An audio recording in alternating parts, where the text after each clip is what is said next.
Firstly, we'd like to touch on Nene housing or accents. We've had a reply via email to our response to the private security installation in Ashfield car parks here in Peterborough.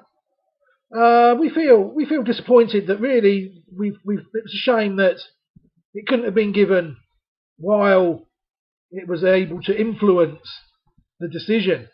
It seems easy to give an update after the event.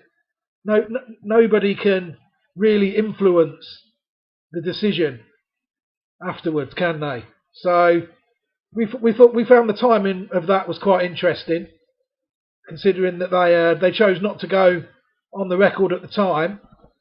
So it's addressed to me personally, not to Reprieve Media CIC, but I'm going to read it out nonetheless. I'm giving myself permission.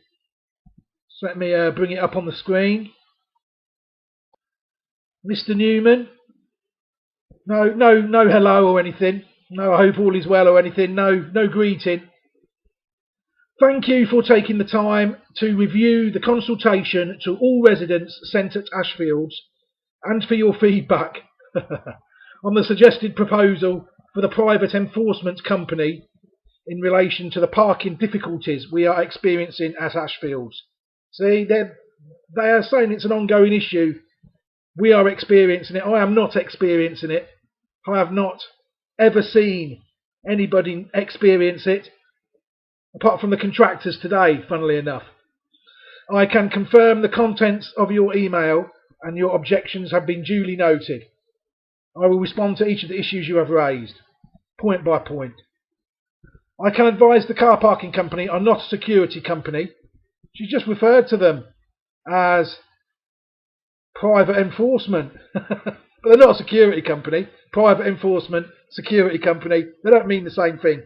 To monitor residents at Ashfields. They are a company who monitor the car park usage to ensure residents at Ashfields are able to park their vehicles and non-residents do not park there, like contractors maybe. As you are aware, car parking is very limited at Ashfields. I'm not aware of it. Like I said in my last update, there's 75 or so houses and there's 40 or so garages. So that means that just over half have got garages already. So I wouldn't say that was very limited at all. So that was 50-50 at best. And quite often residents are unable to use it due to it being full. She says so. This option is being explored as a result of residents' complaints Accent has received from residents at Ashfields. No one's possibly. As this is a consultation sent out to all residents at Ashfields, we will act on the wishes of the majority of the residents and their views on this proposal. Well, let's hope so. Let's hope this so. The car park at Ashfields is residents parking only, contractors, carers, they don't seem to count, and not for medical staff who work locally to Ashfields or non-residents. I'm assuming there she might mean people at the walk-in centre, for instance. This is clearly signposted on the scheme. In relation to the removal of unwanted items by residents, Peterborough City Council operate a collection bulky waste scheme, and they can be contacted on the 01733 747474. It is not the responsibility of Accent to arrange disposal of residents' unwanted items. They must have some duty of care to their residents, surely. If items are dumped in the communal areas, Ashfields can arrange for them to be cleared. So if people defecate on their own doorstep, the items will be moved. If people keep them in their house, respect the rules, and don't soil their own doorstep, it's not the responsibility of Accent. Okay. But this does affect the service charge, cost to all residents. That goes up every year anyway. I am unaware that residents wanted a residents' meeting and have no objections to myself organising one, if you wish to do so. I'm not arrogant enough to think I could do that and people would actually turn up. I just feel that it's just a divisive tool of not to have a thriving residents' association. Am I volunteering to do that? I haven't necessarily got the time. Would I attend a residents' meeting if somebody else who had the time organised one? Of course. I would appreciate being kept informed on this in a supportive capacity. Very good. Then she goes on a bit about the communal taps. the communal taps, even despite this was not being in the video update, the communal taps have been in the car parks at Ashfields for a number of years, and there are no plans to remove them at this time. No, I don't think I've never met a resident who even knows they're there. We are charged a certain bit every year for these taps. I don't think anybody uses them. I can't think what they are there for. They say they're there to wash the cars, reasons like that. But I don't own a car, even though I will still fight this on behalf of people who do, so they don't get fined, so their friends don't get fined.